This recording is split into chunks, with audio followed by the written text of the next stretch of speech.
y'all know I'm very proud of myself for writing that backwards. Also, the handwriting looks bad because 1, it's backwards, and 2, I usually write in cursive. So, yeah, it looks wonky, but it's there and y'all can read it. So, today I'm going to be talking about Reader Come Home by MaryAnne Wolfe. This is what the cover looks like. This one's backwards. So, some of my notes are in the book, some of my notes are on the screen, so I will be, like, switching where I'm looking at. And I also skipped 2 of the chapters that are about, like, where are they? Okay, I'm pretty sure it's chapters, well, like, they're labeled as letters, but they're chapters, 6 and 7, I think. But they're specifically about, yeah, it's 6 and 7.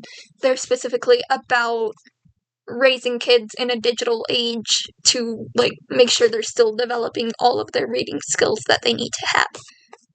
So, if you're interested in those, let me know. I could go back, read them, give y'all some notes.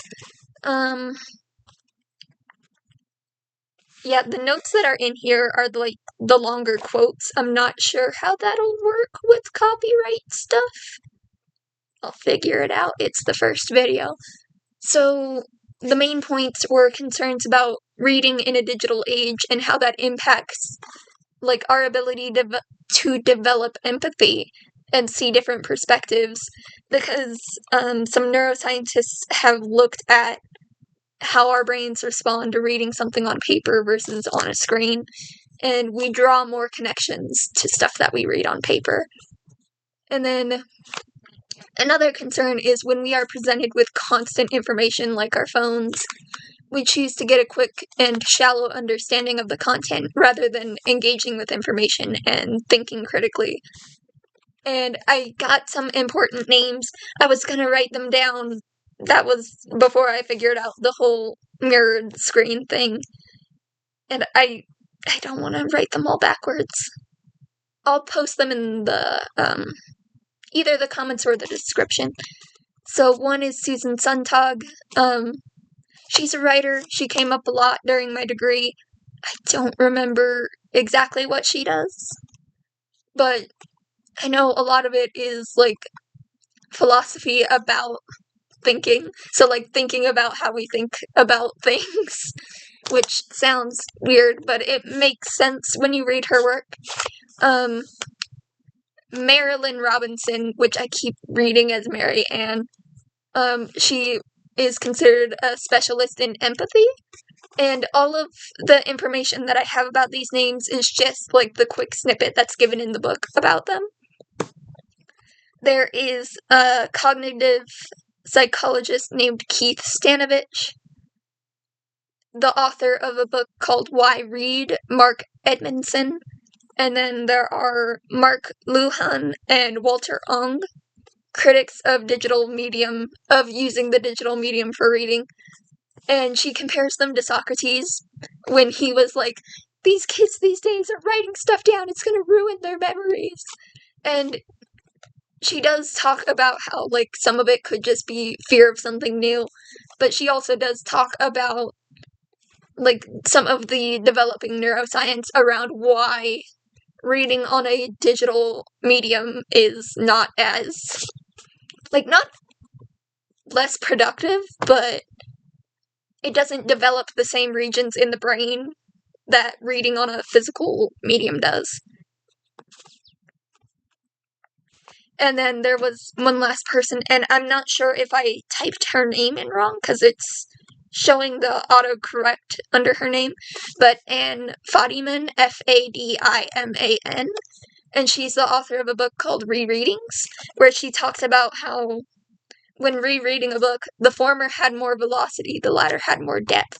So, kind of like the point of why I made this channel, going back and rereading stuff helps you think more critically about the content.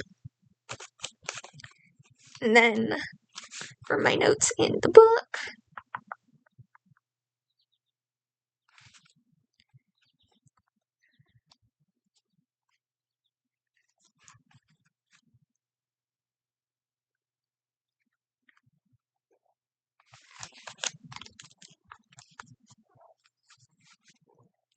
I'm gonna come up with, like, a more set-up script for these in the future, just because I'm worried that I'm saying, a lot. And then, I don't know, it just feels less genuine when I'm just reading a script. But I also know my attention span is bleh. So I want to make sure that I'm not forgetting stuff either.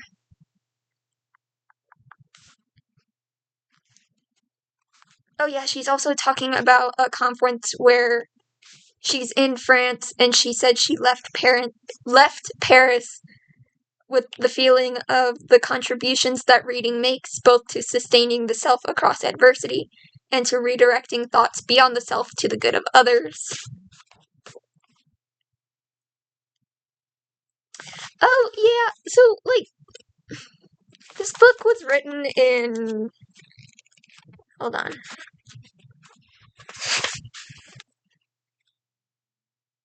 2018, and a lot of...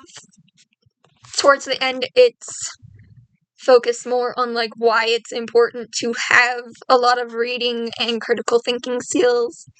So one of the quotes is about Martha Nussbaum? Nussbaum. I'm sorry if I'm mispronouncing the names. But she's talking about the susceptibility and decision-making of citizens who have seceded their thinking to others. And this part's a quote: "It would be catastrophic to become a nation of technologically competent people who have lost the ability to think critically, to examine themselves, and to respect the humanity and diversity of others. And yet, unless we support these endeavors, it is in such a nation that we may well live.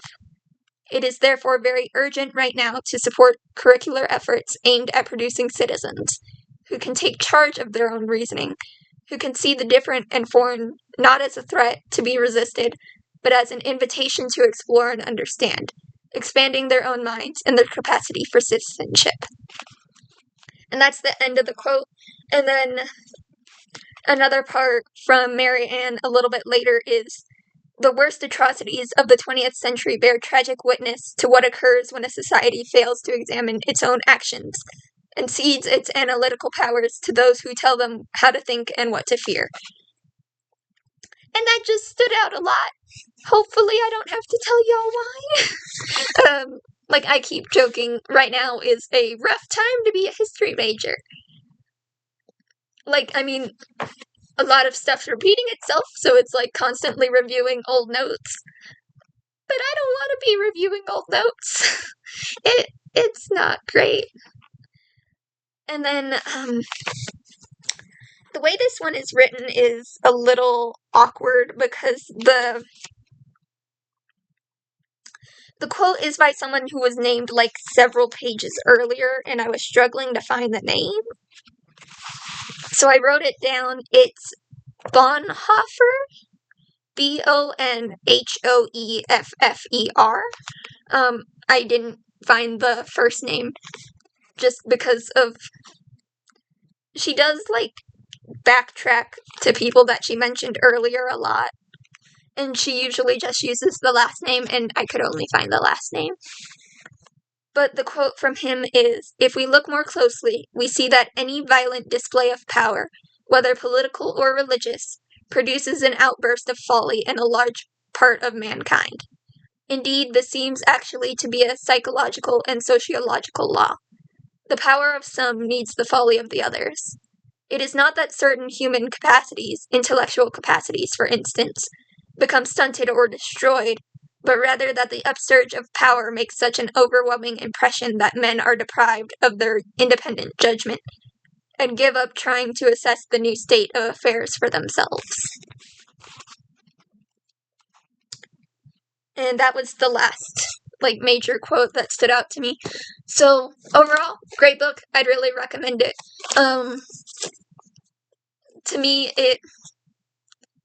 it felt inspiring and also, like, a little stressful, but not in, like, a major way, but stressful in a motivating way, I guess, to, like, prioritize reading more and just to really, like, pay attention more to what I'm reading, because I know the last year of my degree, I was, like, just scanning stuff to get what I needed to write a paper, and that was it.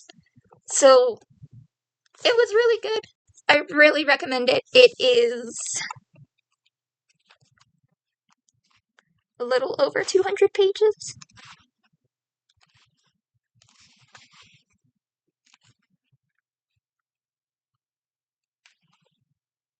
It's 205 pages. The chapters are pretty short. There's 10 chapters total, well, 10 letters, and I'm pretty sure there's like a prologue part, but I'd really recommend it. I also think it was like a really good book to get back into reading about like a very specific topic, because towards the end of my degree, you're getting like so deep into like jargon for that field that trying to read something new just feels stressful, because I want to go into environmental science, but I'm also worried that I'm not great at sciencey stuff. Sorry, my cat's snoring, and he was just really loud. Like, I know sometimes with nonfiction books, it's sort of a coin toss whether or not they get really jargony and very weird. Like, not weird in a bad way, because, like, it is the spreading of information and it does make sense, but not in a way that's, like, hard to beginners and stuff. So, yeah, it was a good book. I really recommend it. Yeah, that's about it.